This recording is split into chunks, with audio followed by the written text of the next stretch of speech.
Vous êtes étudiant, vous n'avez aucune expérience professionnelle et vous voulez vous en sortir. Qu'est-ce qu'il faut faire? Il faut offrir vos prestations gratuitement. C'est tout. Vous identifiez une entreprise dans laquelle vous voulez travailler, dans laquelle vous voulez faire vos preuves et vous venez les offrir gratuitement. On va vous rejeter parce que même pour offrir gratuitement, ça a un coût. Parce que vous imaginez, supposons qu'un étudiant vient ici, il est stagiaire. Il sera un coût pour l'entreprise. Parce que supposons qu'on lui dit que ok, tu vas travailler dans cette salle chaque jour. Ça veut dire que quand il arrive, il va mettre la clim. Il va allumer. Il va utiliser les toilettes. Ça veut dire qu'il va faire qu'on dépense plus. Il faut l'encadrer. Il faut le former. Il faut lui montrer les produits, montrer les services, lui apprendre la philosophie de l'entreprise. Quand il est au sein de l'entreprise, ce qu'il fait peut retomber sur l'entreprise s'il le fait mal. Donc il faut qu'on le suive, il faut qu'on se rassure qu'il bénéficie d'un accompagnement de qualité. Ça veut dire qu'en plus de nos ressources humaines que nous avons, nous devons l'intégrer en plus. Donc ce sera une charge en plus, même en termes de temps. Donc vous voyez que ce n'est pas parce que vous venez dire que je veux offrir mes prestations gratuitement que ça veut dire que ce sera facile. Non. Vous seriez une charge. C'est pour ça que beaucoup d'entreprises vont vous refuser. Pas parce qu'ils ne vous aiment pas, mais parce qu'ils estiment qu'ils ne peuvent pas vous encadrer, ils n'ont pas les moyens de le faire. Donc, vous devez pouvoir leur démontrer qu'ils ont un intérêt à vous prendre. Et pour ça, vous devez leur montrer quelle est la plus-value que vous leur apportez. Et vous devez leur montrer ça même avant de venir dire que vous voulez travailler gratuitement. Je prends un exemple. Tu es un étudiant en graphisme. Tu vois une entreprise avec laquelle tu veux travailler. Tu peux te dire, ok, je vais réaliser quelques visuels pour cette entreprise. Je leur soumets ça gratuitement. Je vois si ça les intéresse. S'ils me disent que ce n'est pas bien fait, je vais leur demander de me formuler des remarques pour que je puisse améliorer.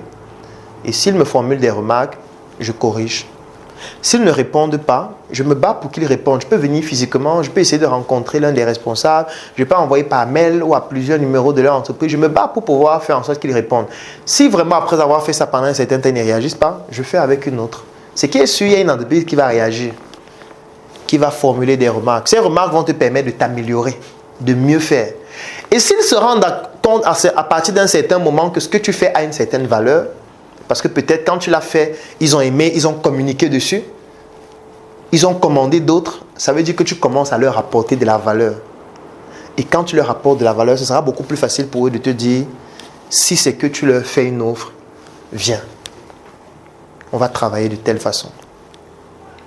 C'est le seul moyen. Donc vous devez apporter de la valeur à une entreprise sans demander leur avis. C'est que vous voyez une entreprise, en fonction de vos compétences, vous identifiez un besoin qu'ils ont, une difficulté ou alors quelque chose qu'ils ne font pas assez bien. Vous avez vraiment toutes les compétences pour mieux faire et vous leur dites, voilà ce que j'ai fait. Je me suis rendu compte que vous n'avez pas de site internet, j'ai créé un site internet pour vous, voilà le lien. Je me suis rendu compte que vous avez des difficultés pour pouvoir vendre vos produits dans telle ville. J'ai acheté vos produits, j'ai vendu là-bas. Voilà les gens qui ont acheté, ils sont très intéressés. Voilà même quelqu'un qui veut redistribuer. Comment est-ce que ça se passe? Toute entreprise est sensible à des personnes qui viennent pour apporter de la valeur, pas pour prendre de la valeur. Parce que vous devez apporter de la valeur avant d'en prendre. Sauf que le problème de l'étudiant qui n'a pas d'expérience, c'est il croit qu'il est trop fort. Il croit qu'il est indispensable. Il croit qu'on doit le supplier. Il croit que parce qu'il est un étudiant, il vient faire le stage, il ne demande pas d'argent, ça veut dire qu'on doit lui ouvrir toutes les portes. Et parfois, il est même prétentieux. Il demande qu'on le paye directement. Oui, on peut te payer si vraiment tu apportes une valeur réelle. Parce que tu peux être un étudiant et tu es vraiment compétent. Si tu es un étudiant, tu es vraiment... Je prends peut-être un exemple. Tu es un étudiant et tu es un très bon vendeur. Tu arrives dans une entreprise, en une semaine, tu es capable de faire un chiffre d'affaires de 500 000 francs. Oui, tu peux exiger qu'on te paye. Que ce soit des commissions ou un fixe en plus des commissions. Mais tu viens d'une entreprise, tu ne connais rien, tu ne sais rien faire, tu n'apportes aucune valeur. Et tu exiges qu'on te recrute et en plus qu'on te paye même parfois. Personne ne va te recruter. Tu vas rester étudiant. Parce que même pour être étudiant, tu payais. Quand tu es étudiant, tu payais la pension. Donc pourquoi maintenant une entreprise qui doit te recruter, tu veux qu'on te paye alors qu'à l'école, tu payes la pension?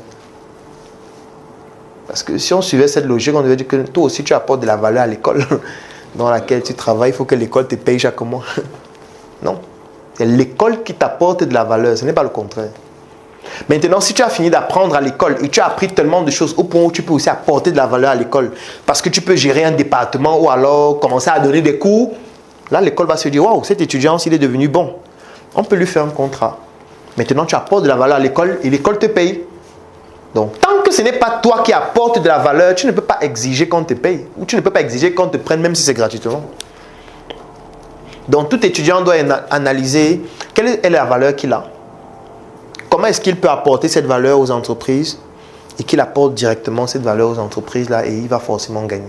Moi, je me rappelle, il y a un étudiant, quand je venais de créer SOS Médecins Cameroun, il avait fait quelque chose de magnifique. Il avait créé un site internet dans lequel il vendait nos offres de SOS Médecins Cameroun sans notre avis. Donc, il avait créé un site. Les offres qu'on publiait sur Facebook, il prenait et mettait sur son site. Et il mettait les liens de paiement. Quand les gens payaient, ils nous contactaient, ils nous disaient, il y a quelqu'un qui a payé pour telle offre. Voilà son contact, voilà l'argent. Mais à un moment donné, ça m'intriguait. Mais je dis, hein, les gens que tu envoies souvent qu'ils ont payé là, tu as fait comment pour qu'ils payent? C'est là où il m'explique que non, il a créé un site.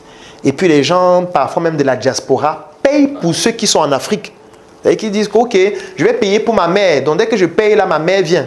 Je dis, waouh, quel est le site? Il m'envoie le lien du site, je regarde le site. Je dis, mais attends, viens au bureau lundi. Il faut qu'on rende ça sérieux.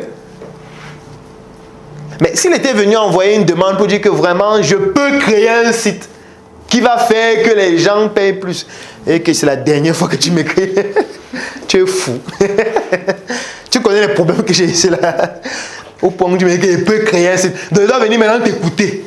Comment tu dis que tu peux créer? Maintenant, tu vas m'envoyer le cahier de charge. Tu vas me dire de remplir les documents. Non, tu es malade, mon frère. Tu me donnes le travail.